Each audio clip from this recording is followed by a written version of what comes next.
Assalamualaikum warahmatullahi wabarakatuh. Jumpa lagi kita di channel Jembatan Hukum Indonesia.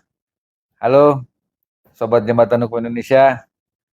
Seperti biasa, saya Oki dan sahabat saya Bung Stephen akan selalu menemani Sobat Jembatan Hukum dalam kita berbincang-bincang khususnya tentang hukum ya Bang Stephen Betul, ya. Pak. Namun sebelum kita mulai, seperti biasa, Sobat Jembatan Hukum, tonton video ini sampai habis supaya nggak gagal paham. Betul. Namun jangan lupa subscribe, komen, like, and share.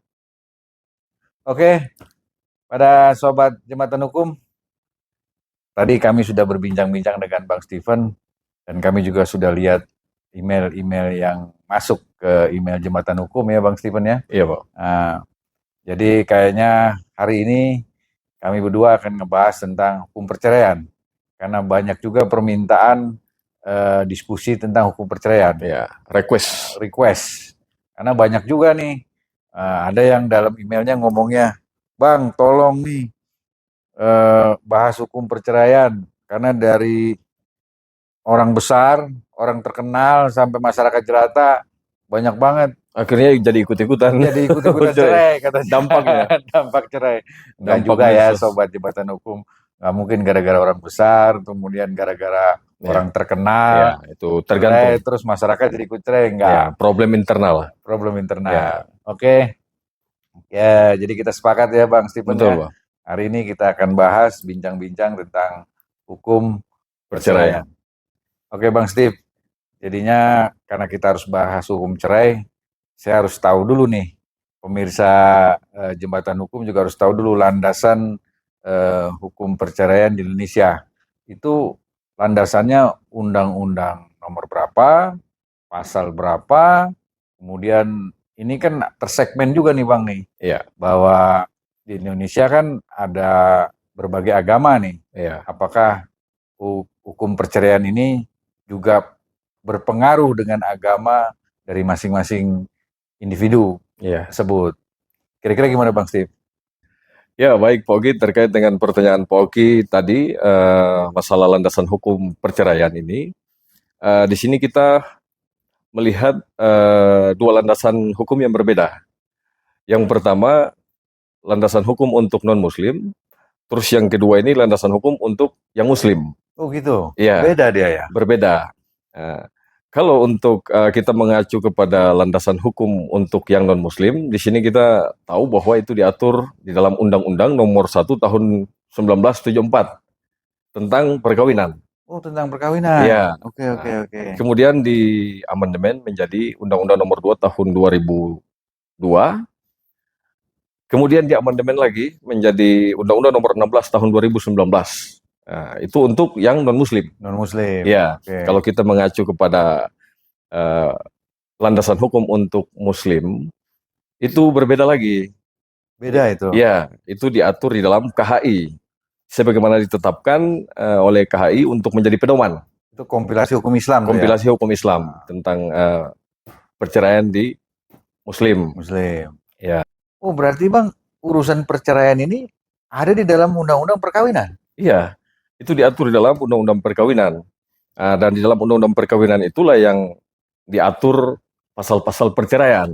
Oh, begitu. Seperti di KHI atau kompilasi hukum Islam, ada di dalam pasal-pasal kompilasi hukum Islam mengatur tentang perceraian dari muslim. Seperti itu, Pak. Berarti di dalam Undang-Undang Perkawinan yang non-muslim ada pasal-pasal tentang perceraian. Di dalam Undang-Undang Kompilasi Hukum Islam atau KHI yang urusannya perceraian orang Islam, perkawinan dan perceraian orang Islam ada di dalam pasal-pasal juga. Iya, ada pasal-pasal di dalam KHI itu yang mengatur tentang perceraian. Oke, Sobat Jembatan Hukum, kita mulai masuk ke dalam pasal-pasalnya nih. Bagaimana pasal-pasal perceraian yang ada di dalam undang-undang yang khusus untuk non-muslim dan undang-undang yang khusus untuk muslim. Jangan kemana-mana. Oke, Sobat Jembatan Hukum, seperti yang Bang Stephen katakan tadi, bahwa untuk urusan perceraian yang non-muslim, itu diatur di dalam Undang-Undang perkawinan ya Bang ya. Betul. Nomor 1 tahun 74 landasan utamanya setelah diamandemen 2 kali itu ya. Betul. Terakhir tahun 2002 ya. Nah, itu kan diatur dalam pasal-pasal tentang khusus perceraian. Betul. Itu pasal berapa aja Bang? Nah, itu di dalam pasal 38, pasal 39, pasal 40, pasal 41 dan 42. Banyak juga pasalnya. Banyak, Pak. Itu mengatur perceraian semua? Itu yang perlu kita ketahui bahwa pasal-pasal itu bukan saja mengatur tentang perceraian, tetapi dia mengatur tentang hak-hak yang mana kita ketahui bahwa ada hak asuh anak, ada hak dan kewajiban seorang suami untuk menafkahi istri dan anaknya setelah perceraian tersebut. Gitu. Kemudian ada harta gonogini, hak dari kedua belah pihak setelah perceraian juga. Itu ada hak bagian-bagiannya. Bang, kalau non-muslim kita tahu tadi, berarti pasalnya tentang pasal perkawinan Undang-Undang nomor 1 tahun 1974. Betul. Dan amandemennya. Ya. Itu ada dalam pasal-pasalnya. Kalau khusus yang muslim, itu kita pakai dasar hukum kan KHI, Kompilasi Hukum Islam. Betul. Itu pasalnya juga berbeda? Berbeda, Pak. Oke, pasal berapa aja tuh Bang? Ya. Ini pasalnya berbeda dan juga mungkin lebih banyak pasalnya. Pasalnya. Ya. Karena di sini kita mengacu kepada pasal 115 sampai dengan pasal 122. Cukup banyak pasalnya.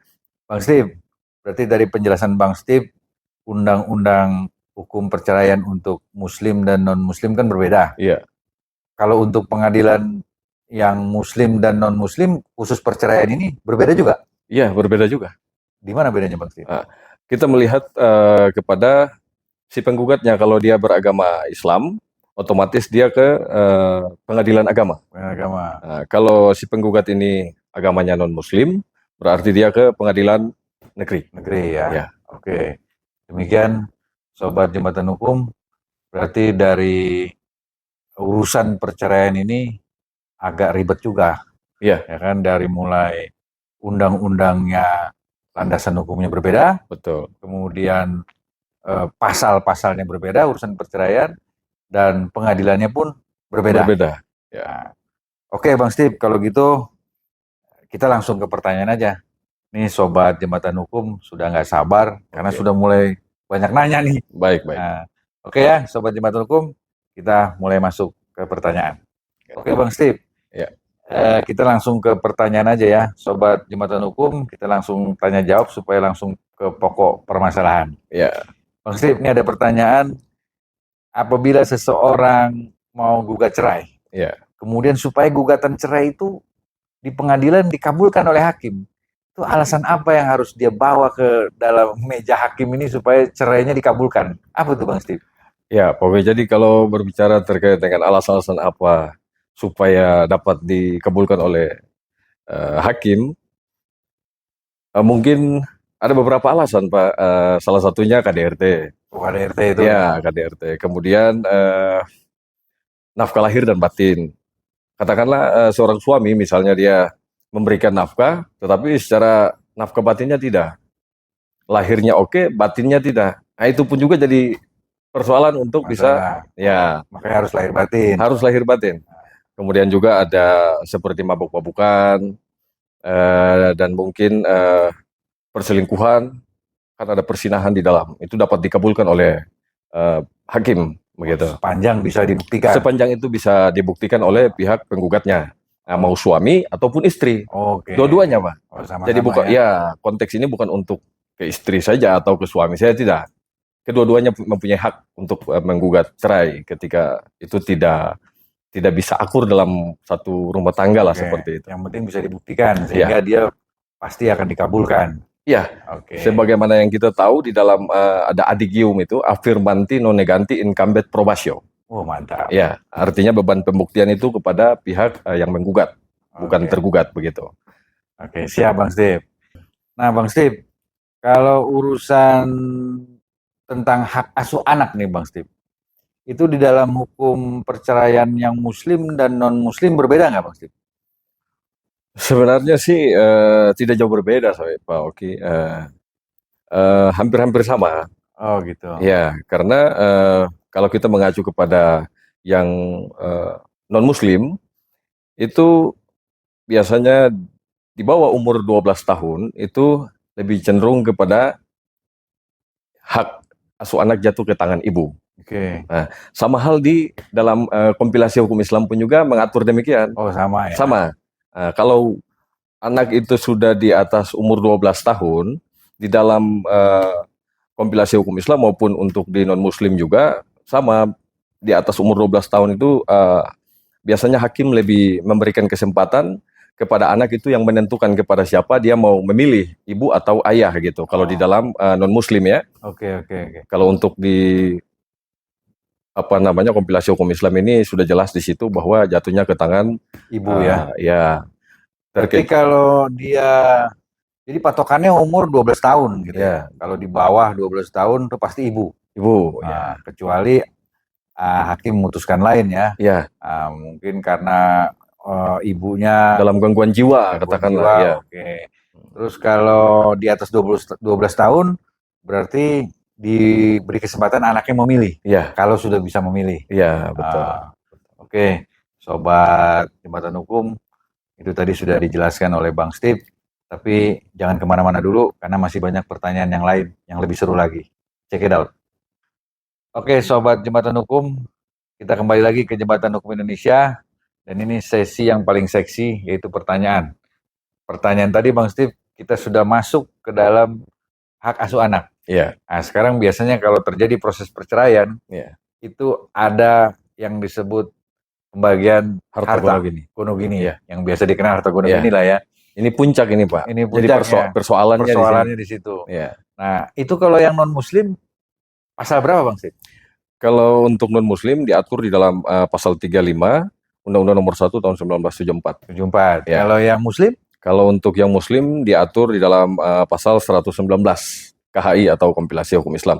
Biar lebih jelas, mungkin saya baca biar boleh. Jembatan Hukum Indonesia. Kita baca isi pasalnya. Ya, isi pasalnya. Untuk non-Muslim diatur di dalam pasal 35. Ini mengatur tentang harta yang diperoleh selama perkawinan. Dalam hal ini harta bersama adalah harta gonogini yang harus dibagi secara adil antara suami dan istri jika terjadi perceraian. Oh gitu. Ya. Kalau yang Muslim tadi 119?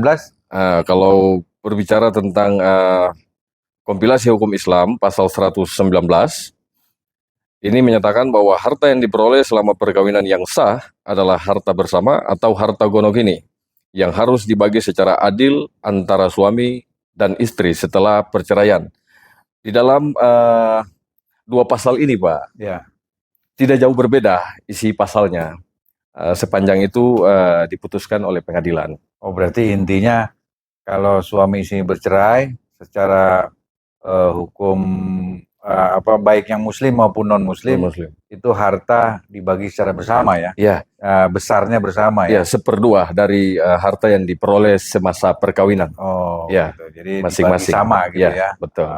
Oke, Sobat Jembatan Hukum, kita lanjut lagi ke pertanyaan selanjutnya. Bang Steve, ini ada pertanyaan lagi. Ibu-ibu nih, saya nggak mau sebutin karena urusan perceraian, jadi namanya saya nggak sebutin lah. Ini dia mau proses perceraian ke suaminya, dia mau ajukan lah perceraian ke pengadilan. Kayaknya dia non-Muslim nih. Nah, dan suaminya bilang sama dia, bersumpah tidak akan datang ke pengadilan. Itu gimana menurut Bang Steve? Kalau dia tidak mau datang, suami ini, suami daripada ibu ini, kalau dia tidak mau datang, di sini kan kita melihat ada dua versi yang berbeda nih. Iya. Artinya mungkin dia tidak mau datang ini, alasannya mungkin karena dia tidak mau bercerai, atau mungkin pun juga alasan yang kedua, biar cepat putusan pengadilannya. Oh gitu. Ya, maksudnya kan ada dua hal dalam perspektif orang kan seperti itu. Nah, kalau memang dia tujuannya untuk supaya cepat putusan pengadilannya keluar, ya silakan saja. Nggak usah datang aja. Nggak usah datang, biar cepat putusan, otomatis kan akan putusan persek akan keluar. Gitu. Okay. Nah, tetapi kalau misalnya dia tidak mau datang dengan alasan bahwa dia tidak mau bercerai, otomatis kan merugikan diri dia sendiri, Pak. Oh, jadi kalau memang si suami itu tidak mau bercerai sesungguhnya, Iya, sebaiknya datang, wajib datang. sebaiknya datang. Oke. Kalau dia tidak datang kan ya merugikan diri dia Oh, sendiri. malah rugi dia jadinya. Iya, Oke, sobat jembatan hukum, khususnya para suami, kalau digugat cerai istri dan Anda tidak mau cerai, ya sebaiknya Anda datang dan jelaskan ke pengadilan. betul, Ya kan? gentleman.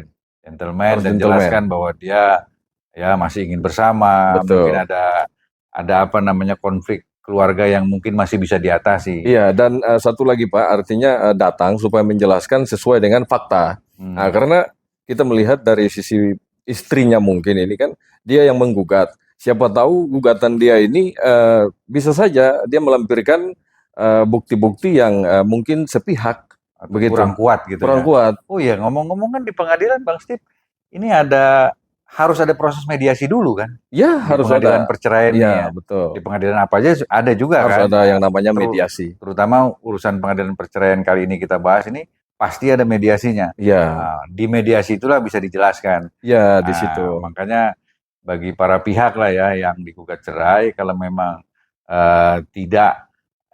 niatnya tidak ingin bercerai, Betul. sebaiknya datang karena di pengadilan ada Yang namanya mediasi. Ya. Anda bisa Menjelaskan. mengungkapkan lah Betul. ya keadaan sesungguhnya, apakah ini kisruh yang atau apa sesuai dengan fakta dari istri atau tidak gitu. Dan masih bisa diselamatkan kan di rumah tangga. Betul. Gitu kan. Oke, Bang Steve, ini pertanyaan lagi. Ini ada pertanyaan dari Pak Tommy. Pak, kalau saya digugat cerai, apakah saya harus menggunakan pengacara atau saya bisa tanpa pengacara? Apa jawaban Bang Steve? Kalau berbicara konteks memakai pengacara dan tidak ini, di dalam konteks hukum perdata dalam hal ini masalah menggugat tentang perceraian ini, itu bukan satu kewajiban Pak.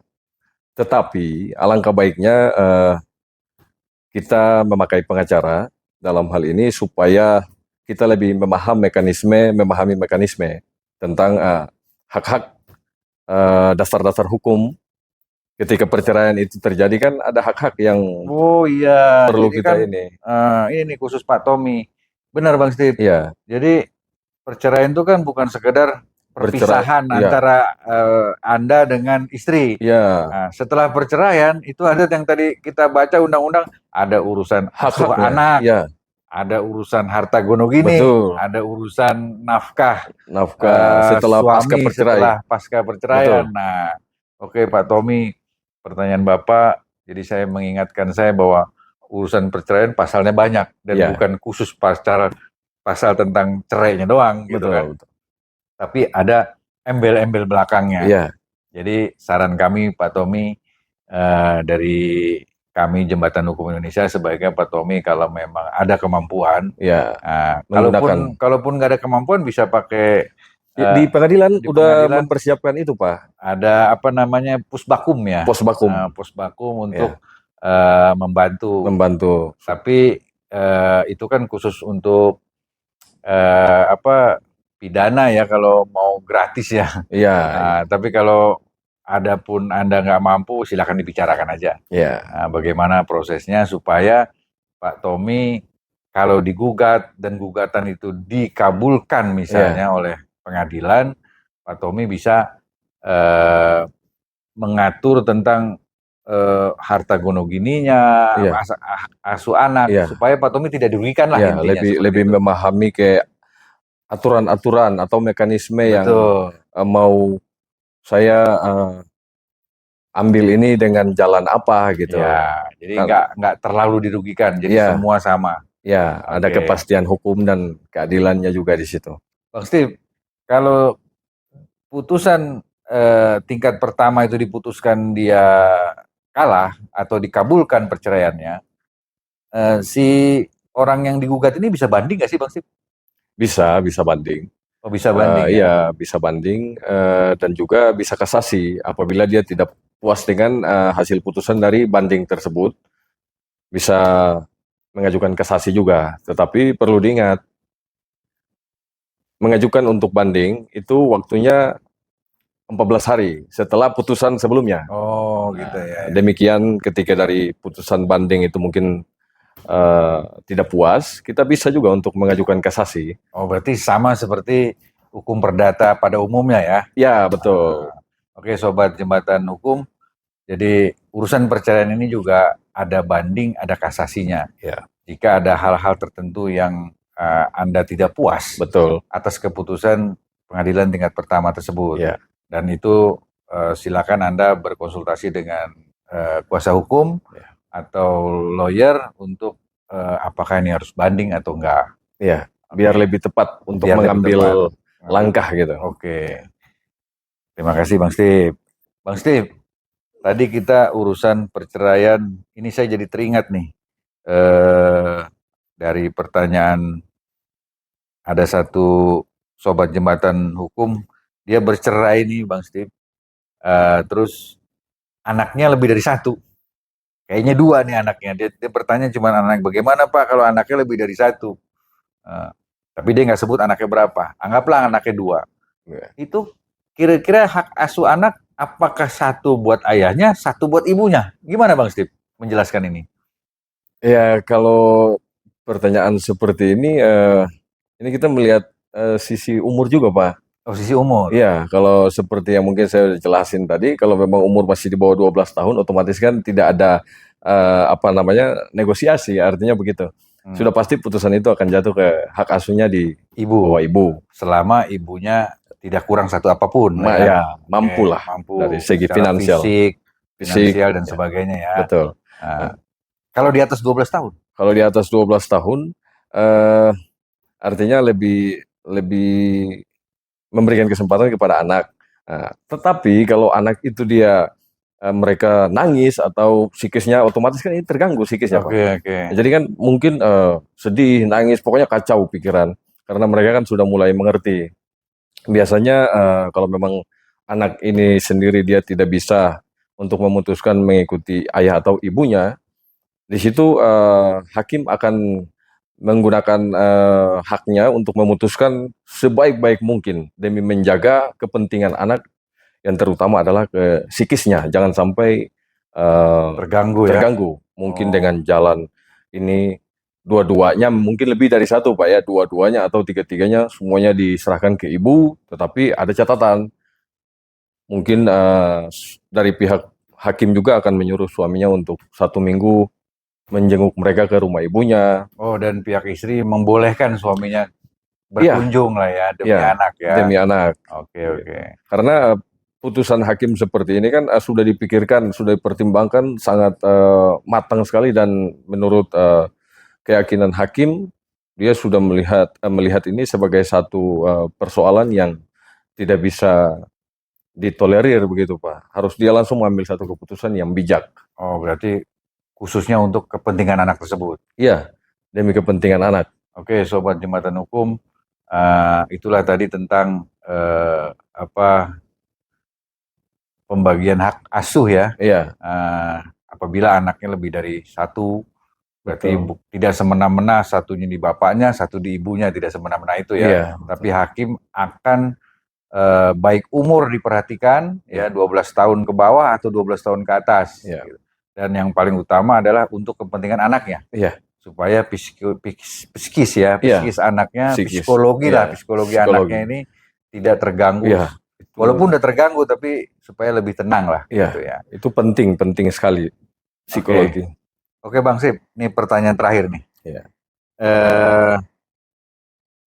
Dia ada pertanyaan nih, dia menikah tapi tidak tercatat, jadi kayak di bawah tangan aja, karena di desa dia nih. Jadi nggak datang ke KUA atau datang ke pengadilan, dia nikah aja antar keluarga besar aja dia.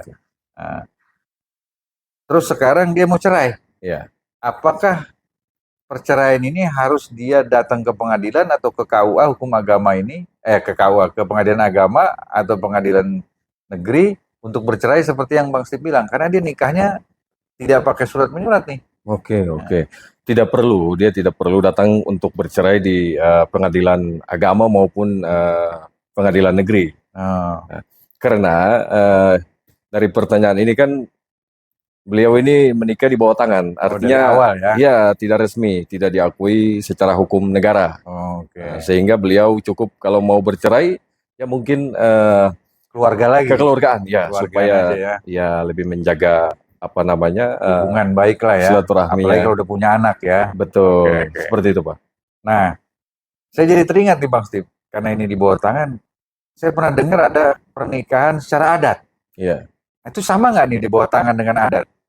Iya, kalau berbicara pernikahan secara adat ini sama saja. Karena pertanyaan saya akan berlanjut nih. Kalau dia secara tadi di bawah tangan kan, kalau mau cerai silakan aja. Ya. Ya selama ya udah bersatu dengan keluarga, ya bercerai juga ajak keluarganya supaya baik-baik. Ya. Nah, kalau adat, dia nikah secara adat. Nah, kemudian kalau cerai sama juga nggak? Langsung aja cerai gitu, atau lewat hukum yang tadi Bang Steve jelaskan? Iya, jadi kalaupun dia nikahnya secara adat juga, yang perlu kita ketahui bahwa nikah secara adat ini juga sama dengan nikah di bawah tangan. Sama? Iya, artinya nikah secara adat ini artinya sah di mata keluarga. Artinya secara adat.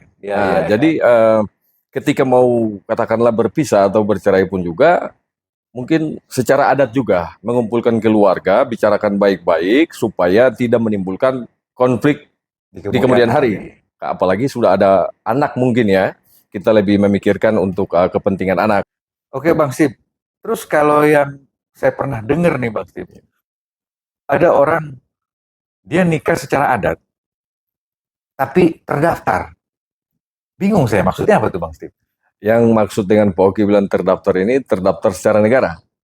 Ya pasti. Oke, artinya begini Pak, prosesnya dia menikah secara adat, kemudian setelah pernikahan adat itu selesai, nanti dia akan daftarkan untuk pernikahan secara resmi di mata hukum, catatan sipil dalam hal ini. Setelah seperti di tempat kami itu, setelah saya nikah adat, kami nikah adat di sana. Setelah nikah adat nanti kita akan mengajukan pernikahan ke catatan sipil. Berarti kalau nikah adat tuh nikah secara tradisional atau tata cara adatnya. Betul. Nah, setelah nikah, keluarga sudah resmi semua, resmi secara keluarga nih ya. Betul. Nah, tinggal si pasangan itu datanglah ke catatan sipil, pengadilan atau apa nih, catatan sipil. Iya, catatan sipil, pengadilan negeri ya. Kalau yang Muslim? Kalau untuk yang Muslim silakan ke KUA. Ke KUA. Iya. Untuk menikah secara resmi. Dia tinggal daftarin aja. Tinggal daftarin. Saya sudah menikah secara adat. Iya, betul. Nah, jadi seperti itu Pak, setelah kita menikah adat selesai, nanti kesepakatan keluarga semua sudah sepakat, setuju. Di situ kami akan mendaftar ke catatan sipil untuk menikah sah. Berarti kalau menikah adat dan tercatat resmi, terdaftar resmi, berarti kalau bercerai harus melalui pengadilan negeri. Kalau yang non Muslim ya. Kalau yang non Muslim, kalau yang Muslim ya silakan ke pengadilan agama. Berarti itu dianggap seperti standarnya pencatatan yang lain-lain juga ya. Iya. Sama berarti ya. Sama. Kecuali yang tadi di bawah tangan nggak terdaftar lagi. Iya. Nah, berarti cerai aja lah. Kesepakatan keluarga aja ya. Betul. Oke. Sobat Jembatan Hukum, tadi sudah banyak pertanyaan tentang perceraian yang kita bahas ya.